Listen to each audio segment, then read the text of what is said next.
A little background on me. I am originally from India. I kind of grew up all over the place. I grew up partially in Canada and just all over the US during middle school and high school. I started making movies in high school with my friends. I've made something like 23 shorts at this point, music videos, web series, a lot of different stuff.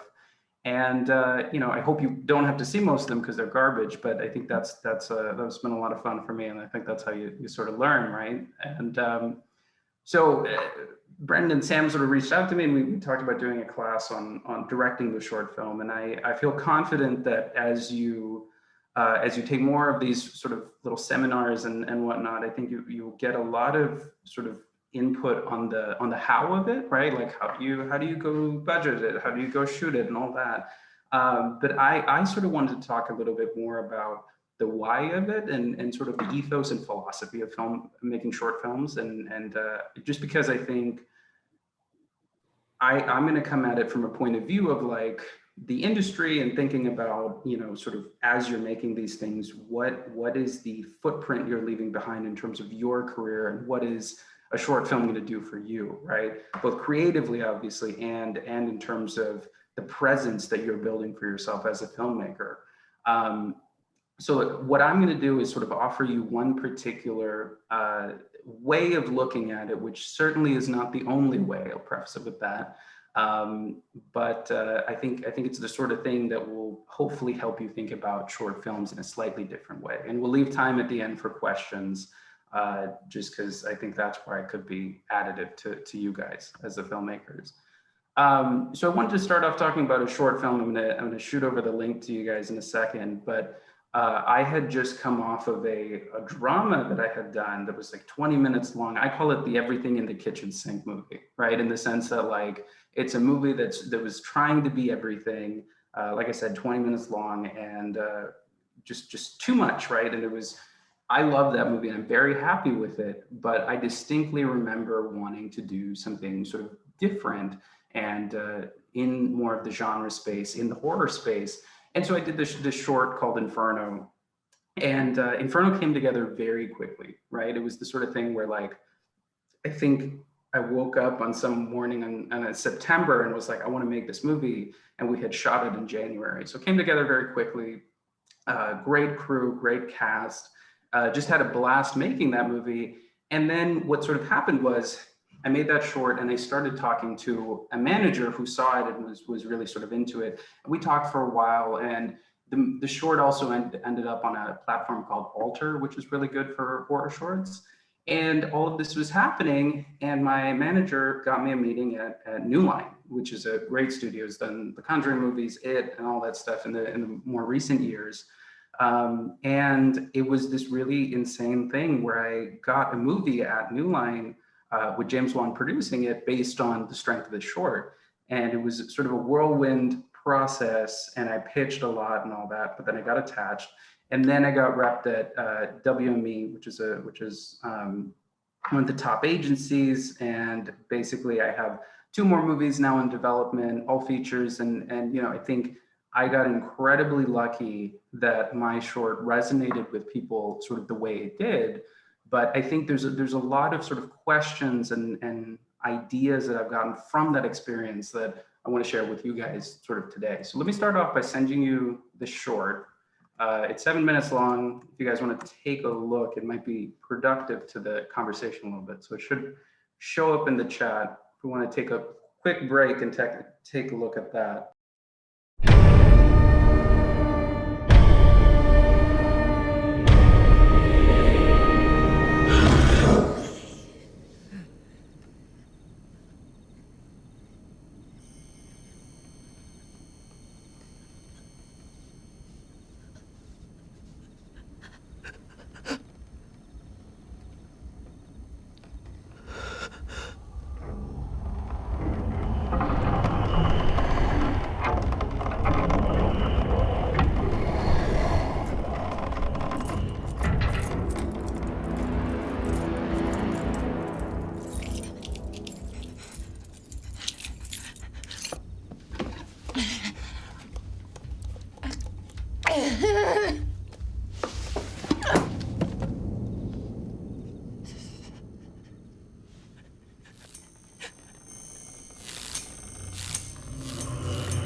Cool. So any questions on that, I would love to answer at the end and we can discuss it. I think just continuing our conversation that we're having right now, you know, I think this short is a great example of what I think of as what I'm looking for in a short when now I get to watch shorts.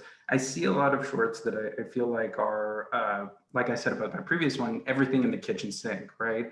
Where the ambition and the scope of the thing is so high, which is obviously incredibly commendable. I think filmmakers should be pushing themselves and challenging themselves. But I think the mindset that I see some of the time is a maximalist mindset, right? In the sense of like, how much can we do in the short? And what I encourage you all to think about is the exact opposite, which is the minimalist mindset, right? Which is essentially what is the least I can do, but do it effectively, right? I think that's a huge part of what makes shorts work and what makes a short exciting for a lot of people is more often than not, I think the shorts that get people very, very excited are very simple, right? And we'll get into the specifics of that. But I think the mistake I've made many times making shorts is that I was trying to condense a feature into the span of like 10 minutes, right? And I think the reason you specifically don't want to do that is because if someone wants to go see a feature version of the idea, they're probably going to find a feature version of the idea.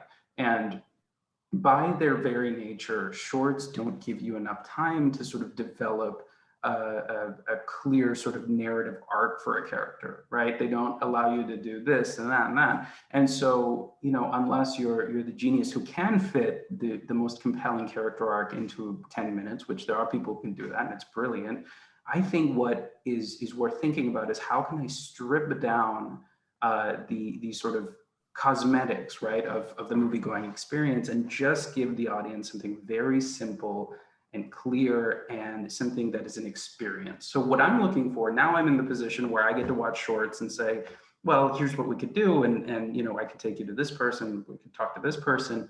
The shorts that resonate with me the most are experiences rather than narratives, right? So what I'm always thinking of is like, can you capture a very sort of immediate experience or a moment in this sort of clarity and in terms of this sort of incisive filmmaking acumen, right? Because filmmaking at its core is so much about capturing a moment in a sort of honest way, right? And we'll discuss the Whiplash short in a second, which I think is a fantastic short. But I'll tell you, my sort of background, a lot of the shorts I watch are genre shorts, and specifically horror shorts. And it could not be clearer in the horror space what people are looking for in terms of short films, which is just a great concept executed in a quick, efficient way to showcase the maximum sort of value of that concept. I don't know if you guys have seen the short film that David Sandberg did for Lights Out. I mean, he did that with his wife and basically for no money. And it's this brilliant short because it really is just showcasing what the absolute, you know, farthest you could take that concept is, right? So it's something very much worth watching. And, you know, I think in thinking about stripping it down, that goes to a lot of things. That goes to your narrative, that goes to the tools at your disposal. The one thing I can't stand in a short film is like 3-minute credit scenes. You know, it's like, let's get through it. Let's get past it and move on, right? Because what is the attraction there is the immediacy of your filmmaking, right? And I think that's a really good sort of way to think about shorts, is that you are basically making films with your hands tied behind your backs, right? Because in a feature film, you got your whole first act to get the audience to like the characters, then they'll go on a journey, and you have a second act to develop, you have all these set pieces, you have variety, you have a great climax, right? All these things are just inherent to making a feature film and the experience of a feature film. So when you're making a short, you're already sort of kneecapped in terms of the emotional experience of the audience, right? So how do you make that up? And I think that's why shorts become such a calling card for filmmakers, because if you can make a short, this is something that the James Wan's team told me at one point, and I really latched onto it. They were like, if you can make a short, you can make a feature, right? Because it's those skills that it takes to make a compelling short. They're just on a bigger level and with more resources. That's what you do when you're making a feature, right? And so what I'm looking for is, I always want something, if possible, in real time or something close to it, right? Like if a short takes place over 3 years, and it can be fantastic, but I'm immediately wondering, like, for me, that breaks up the idea of an experience. And when I say real time, I mean something that even if there are time jumps, something that never wanes in its structure, right? Something that is either constantly escalating, right? Which I think is the ideal structure for a short, whether it's in terms of tension, whether it's in terms of the sort of dramatic component. I think tension is probably the best way to think about it. If you can sustain tension, escalate tension over the course of 10 minutes, to me, that's the ideal short. And I think you want very few characters, ideally, right? I think you want to be focusing on a couple of people at most, maybe one person, maybe two people. But I think because you're so limited in terms of the runtime of the thing, tracking the character's sort of psychological progression becomes that much harder. And so when you have a bunch of characters and you're dealing with a bunch of subplots, it becomes that much harder to track the sort of clear emotional and psychological trajectory of the main character, right? And I think the idea is to be very efficient with your setup, right? Like when you're starting off the movie, I mean, some movies do this, but within theory, your first couple of minutes or first couple of 30 seconds, minute, 45 seconds, whatever it is, you're going to be introducing things, right? You're going to be introducing a world, you're going to be introducing characters. And I think being as efficient as humanly possible in that section is key with short films, right? And making sure you're doing the most with the absolute least is the way to go, I think.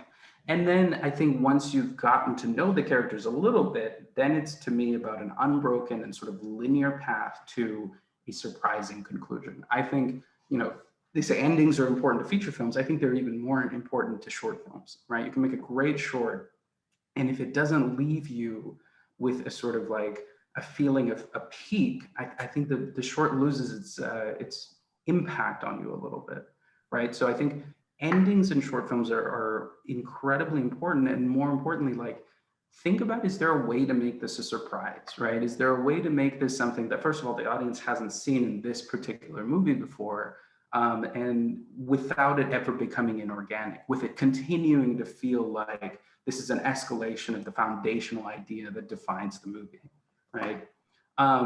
So that brings me to another piece of this, which is that I think every movie, I think you can divide at least partially into every movie that you're doing as a creative, I think is worth sort of categorizing it this way. Is this a concept-driven movie, or is this the character-driven movie, right? And I think every movie at the end of the day is both, right? You never want to make a truly only concept-driven movie, because then nobody's going to watch it, because they're not going to feel any emotional connection to it. But you also don't want to make the pure character movie, because what's going to get them in the movies, right? So, but as you're thinking about this, I found this to be a very helpful way of thinking about shorts, especially, is I think, and I might be completely wrong, but I think that shorts are better when they're concept driven, right? I think shorts work great when they're a containing vessel for a really exciting, really unique, and often very cool concept, right? So when we talk about high concept, what are we talking about? That becomes a bigger conversation, but I think it's an important conversation to have when it comes to shorts. So my little holy trinity is if you can find a concept that is cheap, personal, and high concept at the same time, you've got it. Like that's the movie. I think that's what everybody is looking for in a movie, right? And so when you're making your shorts, I think the idea is like, how can I best accentuate what this concept is? So I think about a movie like Inferno, Inferno being a very sort of traditional horror movie, right? Like, it was very inspired by like Texas Chainsaw, Psycho, the Halloween, stuff like that. But like, in terms of concept, a couple of things stick out to me for that one, specifically no dialogue. It's all in real time. There's no sort of ellipsis in the entire movie. And the location, right? Like the motel, there's a reason behind it, but like the motel was always going to be the thing that makes it feel unique on a textural level, right? As opposed to doing another house movie, another haunted mansion movie. So the motel was something I was really big on. And then there's a monster in it. Like, there's a visual sort of piece of the horror that is tangible. So those are the things, and I'm not saying that Inferno is the most high concept movie, but it did for me have a bit of a high concept, and that was the piece that defined what the conversations were about that movie. I'll give you another example of what a high concept sort of can be. I was working with the producer of A Quiet Place on a project, and we were trying to find something together. And he said, "Can you come up with some concepts and we'll discuss them?" And what I knew about sort of what he was looking for, and obviously The Quiet Place was a huge hit and all that. And what we were collectively looking for was a big idea, a high concept that could be done on a price, right? And so I thought a lot about this, and we ultimately I came up with this idea of like, let's do essentially sort of a Godzilla movie, right? Like that's a $200 million movie, giant monster movie, but we follow like a mom and a kid down into the subway, and they get trapped in a nest of the monster's eggs. And so all of a sudden, it's this sort of thing where you have the $200 million movie happening above ground, but we're stuck underground with these characters, and they're doing,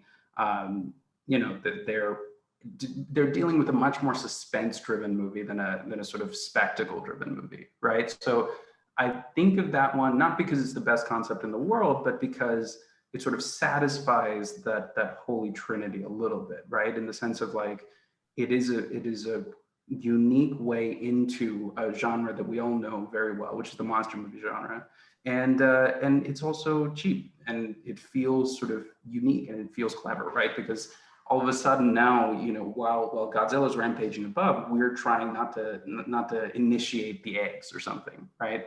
So I think that's one way to look at it. Another way, obviously, I'm coming at it from a very much a sort of genre standpoint. And when you're thinking about the genre, like movies like Get Out, A Quiet Place, Invisible Man, stuff like that. Don't Breathe is a good one. Like those are all, to me, those are all high concepts. Those are all sort of clearly one sentence definable things. And I think all of those would have been great short films. But taking a step back from the genre, taking a step back from the genre, I think let's think about the Whiplash short, which is one of the most successful sort of short films that I think we've seen because it led to this, first of all, fantastic movie. And Damien Chazelle is Damien Chazelle now. But thinking about that original short and thinking about what it does for the movie, because he obviously had written the feature before then, right? And so when Damien Chazelle makes the short, even though it's something like, I don't remember what it's close to 20 minutes, I think. It does satisfy those things that I was talking about. It is a real-time thing. We are following this one character through this one very specific experience. It's not about a lot of characters. It's about, if you isolate what the movie is, both the feature and the short, it's a student who desperately wants to achieve and a teacher who will push him way too far for it. It's the simplest dynamic you can think of. And the last thing I was telling you guys, the sort of linear escalation, that is the structure of that short and of the feature, is how far will this teacher push this kid? Do you see what I'm saying? And it becomes the sort of thing where every 3 or 4 minutes in that short, something really messed up happens. And we're sort of like, well, what's the breaking point for this kid? At what point is he going to say, I'm done? But he never says it, right? And that's sort of that's the tension of that movie. So Whiplash is another one where it's not necessarily high concept in the sense of like aliens and monsters and stuff, but it is high concept because it has such a clear sort of emotional core, and it escalates that emotional core so clearly, right?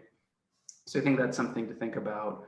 And I think with short films, there's this very strange misconception that you need a lot of money to make them good. Like, I'm going to be real with you. If you get a techno crane and you get, you get like the Oscar winning DPs and you have, you spend $100,000 on it, but there's no concept and there's no emotion to it, nobody's going to care. Right. And that's, I think, what makes short filmmaking so democratic and so cool, is that anybody can come up with a great concept. Anybody can come up with a great character going through something very unique. And if you can do that, if you do that honestly and with the right amount of sort of filmmaking acumen, your movie's going to hit. People are going to love your movie, and you're going to do more movies, right? So that's the hope, and I think that hopefully that's the piece that can be the most inspiring. There was I'll share another one with you. There was a short that my manager showed me that I just absolutely loved. It was set in Iran, and this young girl was sort of like, how to put it? This young girl in Iran is going to school, and her father is a drug dealer, and the father, puts some drugs in her backpack and is like, go drop them off at this place, and she can't do it. And then she goes to school, and that is the day that the teachers are doing a sort of like a routine check of every girl's bags. And it was the most suspenseful and terrifying thing I've ever seen. Like, it was so good because, we know the secret that this girl has. And, just as she's about to pull it out, someone, the teacher looks, and at a point she eats it, and then she has to throw it up before she gets it. It's insane. It just pushed that idea so far, but it was exactly the principles I was talking about. A unique character going through a unique thing, and with just a pure sort of razor sharp acuity in the filmmaking for escalating tension, right? So I think another way to look at this, and I think this is something I wish people had told me more as I was making shorts, is that the real question of what is, like, every project you do obviously is going to answer a question for you creatively, right? It's going to do something for you creatively, but in terms of career escalation, in terms of thinking about what's my next thing going to be, well, a lot of the time, the question a short film answers for the industry and for you is, who are you, right? And I think that's something that obviously we all want to do the Kubrick and sort of make every genre and do every sort of piece of the filmmaking puzzle that we can. But the reality is, like, that is a huge question, and understanding your strengths as a filmmaker, as you're doing your shorts, like, I think that's probably the best sort of thing you could do for yourself, right? And so with Inferno, for example, that was a movie, again, very stripped down, and I just felt like I was good at set pieces. I'd studied set pieces, and stuff like the T-Rex attack in Jurassic Park, Terminator 2, the LA River chase, stuff like that. And I was like, I want to show people that I can do set pieces, because I love set pieces, and that's what gets me excited about filmmaking. And so that's all that movie is. And so when I started getting these meetings, like, that's what I came in with, is like, I want to make movies that are experiences, and sort of very visceral, very immediate, and that's what my short is. Like, that's when you're sort of defining yourself as a filmmaker, I think it's worthwhile to have a short or shorts that reflect that, right? So another thing I say is like, well, I want to do these very sort of high concept genre pieces, but I want to do them very character driven. So that's when my reps will send the other movie that I did that is all just like drama, right? So having these two samples that couldn't be more different from each other, one that is purely character driven and one that is pure set piece, helps me get in the mix on movies that are a mix of both, right?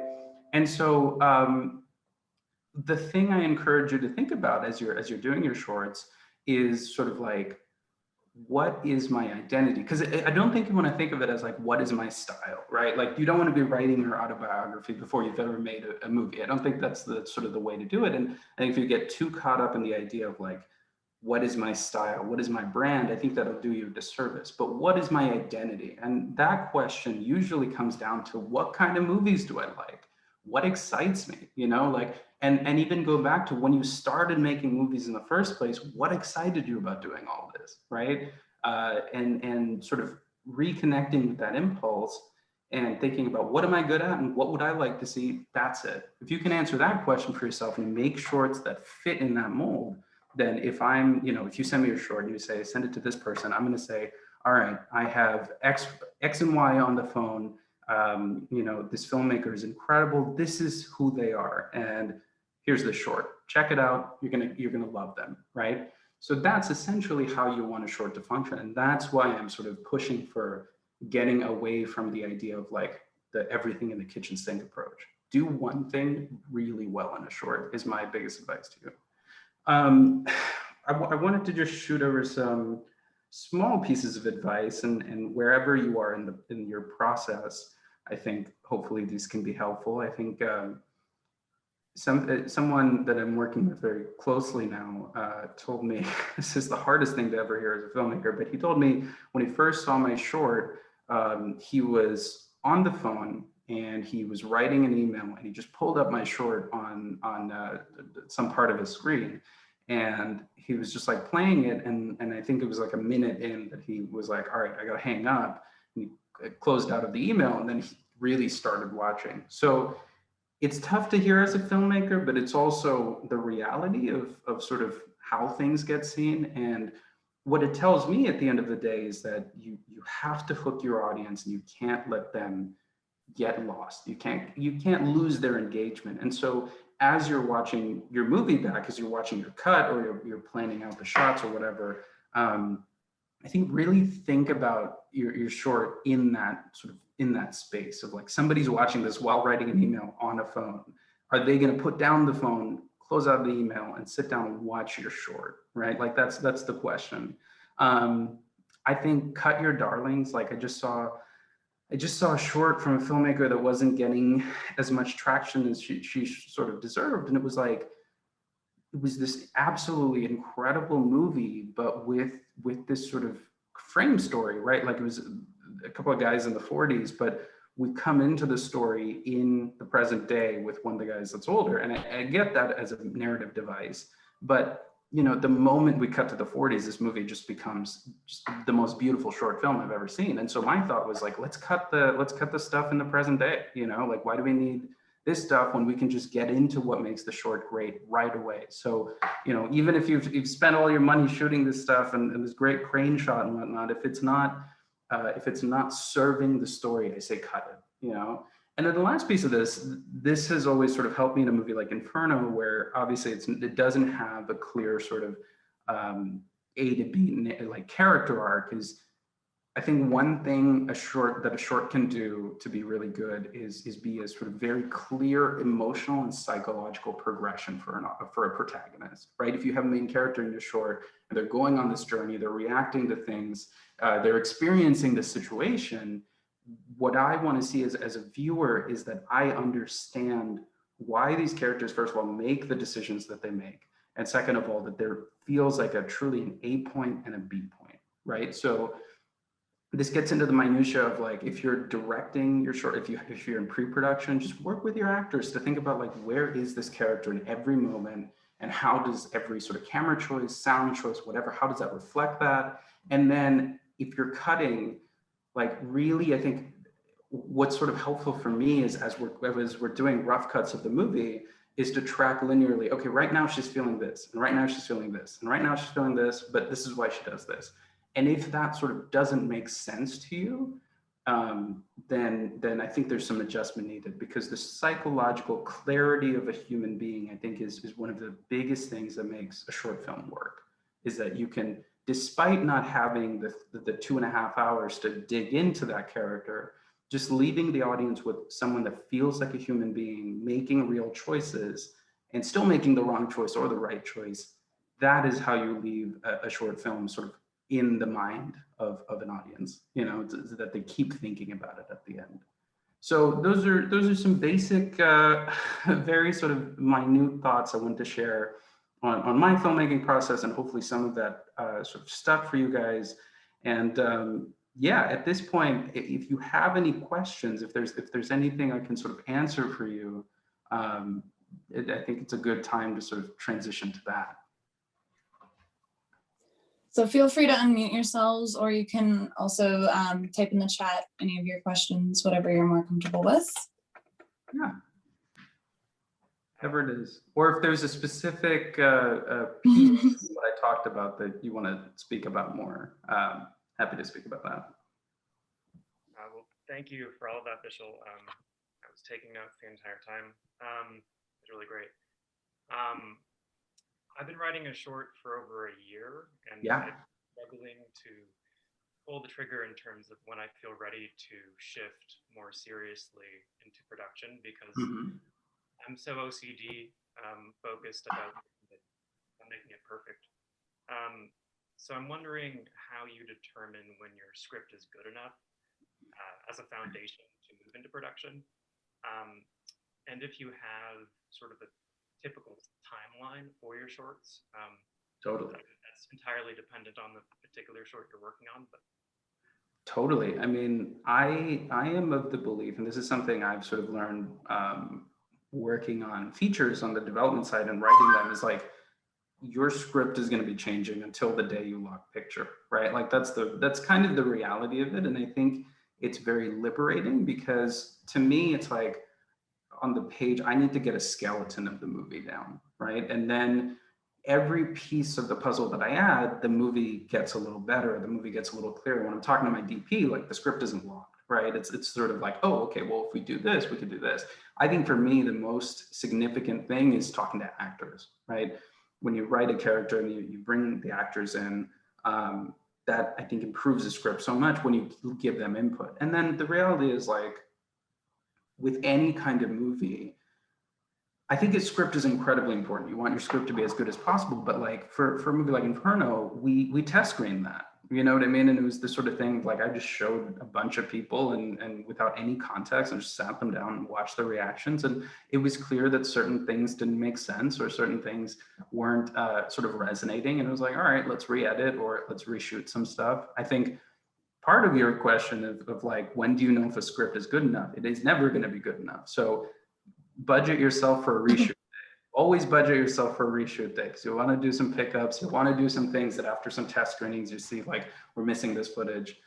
I think in terms of a timeline, you could shoot a short tomorrow, right? But the reality is, it's just, you want this to be a fluid process, right? And so at any point, if you're telling yourself, this has to be perfect, it's not a fluid process, because a perfect script implies we will not change this anymore. And the reality is just that it's going to change, right? So I think it's really just when you feel excited about the idea, right? Because especially with the short film, ideas are so much of it. And when you feel, I think, a clear sense of what the character is going through, those two pieces for me, it's like when I know those two things and those two things are clear to me in a script, all the other stuff is just going to make itself clearer as you sort of involve other people that are, within theory, more talented than you, and they'll help you get there. Does that sort of answer the question? Yeah, that was great. I think a big part of it for me is just kind of letting go of my control and Right. things to happen. Totally.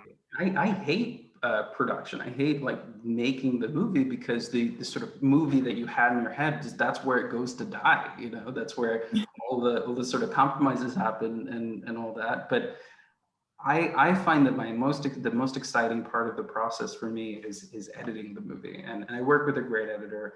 But the reason that it's exciting is because I can sit down and forget that there was ever a screenplay for this thing, and I just have the sort of the whatever 4 hours of footage, and it's like you have to make a movie out of that, right? So I think as much intention as there is, at the end of the day, it's always that sort of fluid process, and it comes down to things like I'll watch a rough cut of something and immediately be like, all right, we need some ADR here, we need a line that we missed here, we need to do this, we need to do that, and this music cue is going to solve this. So I think as long as you're sort of clear about your central impulse on the movie, I think just start doing it, you know? That's my sort of take on it. Yeah, no, I needed to hear that, so thank you. Cool. Go make your movie, Brendan. What else? Anything else, guys? Hello. I had a couple of questions. So the first one is, where do you typically draw like the inspiration for your short films from? Like, is it from everyday experiences or other short/features that you've seen before, etc.?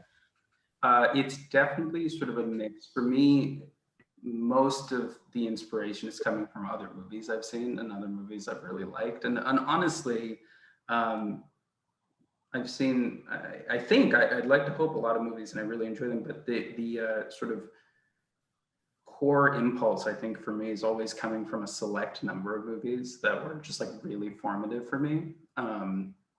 You know, like with Life in Color, which was the last short I did, that was all, I watched Moonlight and just had such a strong reaction to that. And that was kind of a lot of where that came from. But Inferno was sort of like a Texas Chainsaw, Psycho, stuff like that, Nightmare on Elm Street, right? So each one I think is different, but also I'll give you this I always tell the story when I'm discussing Inferno, and I think it really contextualizes what that movie is. But when I was going up to school up at Berkeley, I was doing this drive to LA a lot and on the I-5. And obviously, I think a couple of us on this call know, hopefully, how awful of a drive that is. And I used to get these calls from my dad when I was doing that drive late, and he would just be like, you know, if you get tired, get a motel or something. And, you know, super nice about it.